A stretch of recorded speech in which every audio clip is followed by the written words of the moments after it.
दिया। अब ये सारी जो बाकी की टीमें हैं उनको कॉम्प्रीहेंसिवली इंडिया ने हराया। अब यार मुझे वैसे वो टटिंडा बवूमा जो है मुझे वैसे समझ नहीं आती उसको क्यों रखा हुआ है। आई मीन लेकिन कुदरत का निजाम भी कोई चीज होती है। हम सबको अपने अपने भगवान से, ईश्वर से, अल्लाह मियाँ से, जीसस से ये प्रार्थना दुआ करनी पड़ेगी कि पाकिस्तान इंग्लैंड को हरा दे बड़े अच्छे तरीके से और रन रेट के ऊपर सेमीफाइनल में आ जाए। ऑल राइट मेरे प्यारे दोस्तों, मैं हूं हारिस सुल्तान और आज की क्रिकेट वीडियो है ऑब्वियसली इंडिया का कल मैच हुआ साउथ अफ्रीका के साथ। तो बोरिंग सा होता जा रहा है as far as India is concern. जो भी इंडिया का जो मैच है, आई नो कि जो इंडियन फैंस हैं, मेरा ख्याल से बहुत सारे इंडियन फैंस भी कहते होंगे यार ये तो बहुत ही आसान है, क्या बकवास है। मैच देखा मैंने और शुरू में रोहित शर्मा ने आके बहुत फंटा लगाया, ठुकाई की। मैंने कहा लो जी एक और 400 मैच होने लगा है, शायद आज इन्होंने बिल्कुल बैटिंग पिच बना दी है। लेकिन कमेंटेटर्स कह रहे थे कि ये इतनी आसान पिच नहीं है for some reason. Virat Kohli आए, उन्होंने अपनी इनिंग्स को कंस्ट्रक्ट किया बड़े आराम से और 8 रन रेट था और I think it fell to 5.5 at some point.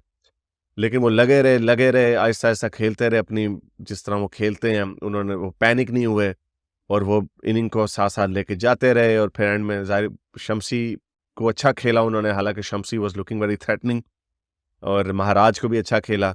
लेकिन वो टुक टुक यानी स्कोर वो निकालते रहे और फिर एंड में जडेजा आए और उन्होंने बहुत मारा। बीच में आई थिंक श्रेयस अय्यर ने भी मारा।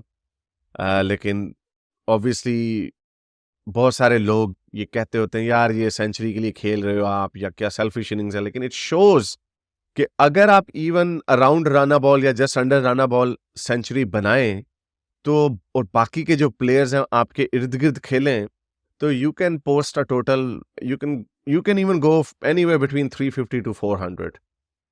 और ये वो डिफिकल्ट पिच थी और वो कहते हैं कि पता तब चलता है जब दोनों टीमें खेल रहे हैं। तो फिर जब साउथ अफ्रीका आई, मैंने कहा क्विंटन डी कॉक, वैंडर डुसन जो है, अब यार मुझे वैसे वो टटिंडा बवूमा जो है मुझे वैसे समझ नहीं आती उसको क्यों रखा हुआ है। आई मीन ना उसको मैंने कभी बैटिंग करते देखा है, बॉलर वो है नहीं, फील्डर भी चलो फील्डर तो मेरा ख्याल जो भी साउथ अफ्रीका से निकलता है वो अच्छा फील्डर ही होता। फील्डर भी ठीक ही है मेरा ख्याल, कुछ तो उसने जस्टिफाई करना। और ना कि वो टीम में है बल्कि वो कैप्टन भी है। अब मेरे ज़हन में मुझे लगता है कि यार क्या यहाँ पे ये रिवर्स रेसिज्म तो नहीं चल रहा साउथ अफ्रीका में। I mean I like Rabada, I like Ngidi, वो ठीक है, उनकी पोजीशन जस्टिफाइड है। लेकिन बवूमा को क्यों रखा हुआ है? ही लुक्स लाइक, पता नहीं, मुझे तो लगता है साउथ अफ्रीका 10 खिलाड़ियों के साथ खेल रहा है। आई डोंट नो, मुझे कोई इसमें खास बात नहीं नजर आती। बहरहाल क्विंटन डी कॉक अच्छा प्लेयर है, वैंडर डुसन भी अच्छा मारते हैं, हेनरी क्लासन भी मारते हैं, लेकिन सारे ही इनसाइड है जो कि उनका भी लग गया डिकॉक का।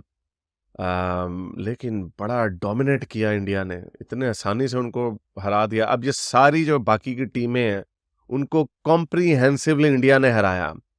तो अगर पाकिस्तान क्वालिफाई हो जाता है, again it's uphill task. New Zealand अगर श्रीलंका से हार जाता है तो फिर तो पाकिस्तान बच जाएगा, लेकिन मेरा नहीं ख्याल हारेगा और अच्छे रन रेट का पाकिस्तान को टारगेट मिल जाएगा। और अगर फॉर सम रीजन इंग्लैंड फिर से बुरा खेलता है जो कि वो खेल रहा है, तो शायद Pakistan, they might get over the line, they will have a target और फिर सेमीफाइनल होगा पाकिस्तान का और इंडिया का। और सारी टीमों को इंडिया ने बड़ा कॉम्प्रिहेंसिवली हराया। लेकिन कुदरत का निजाम भी कोई चीज होती है। आई don't know, I think obviously India will be the hot favourites. और लेकिन एक डिलेमा होगा कि क्या बैटिंग पिच दी जाएगी जैसे बाकी पिचेस को दी जा रही है, बैलेंस पिच दी जाएगी जहां पे बॉलर्स, क्योंकि इंडिया की बॉलिंग भी बड़ी स्ट्रांग है।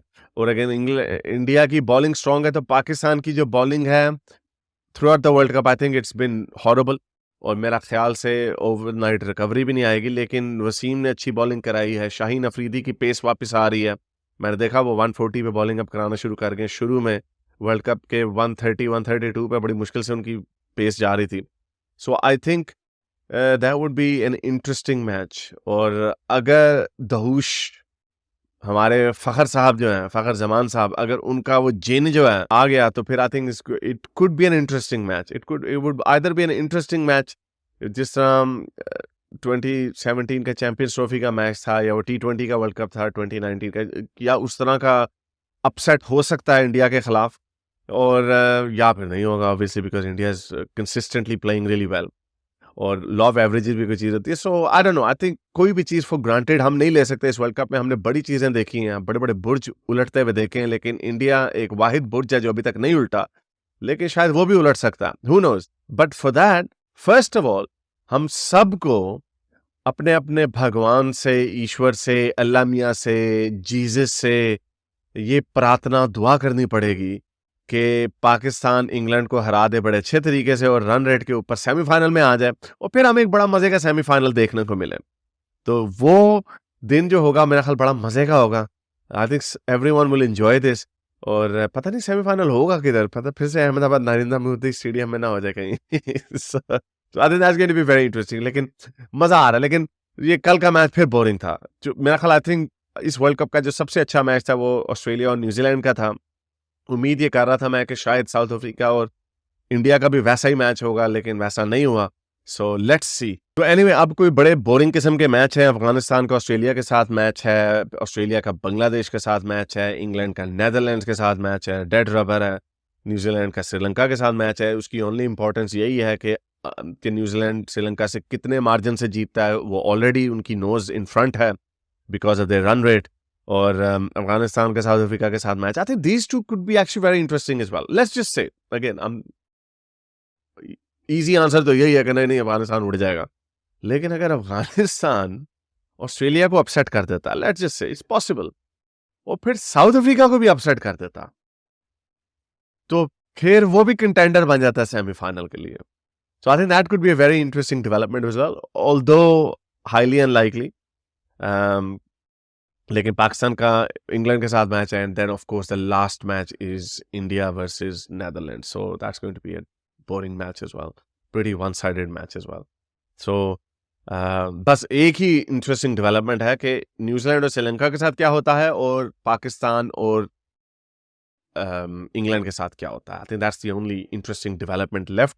बाकी का outside chance Afghanistan and Australia might have already qualified. तो देखते रहिए वर्ल्ड कप को, एंजॉय करिए, और इसके ऊपर हम बात करते रहेंगे। अब तक के लिए इतना ही, अगली वीडियो तक क्रिकेट हाफिज। अगर आपको मेरी ये वीडियो अच्छी लगी तो मेरे चैनल के मेंबर बनिए, पेट्रन बनिए, या फिर आप मुझे बाय मी या कॉफी में भी सपोर्ट कर सकते हैं।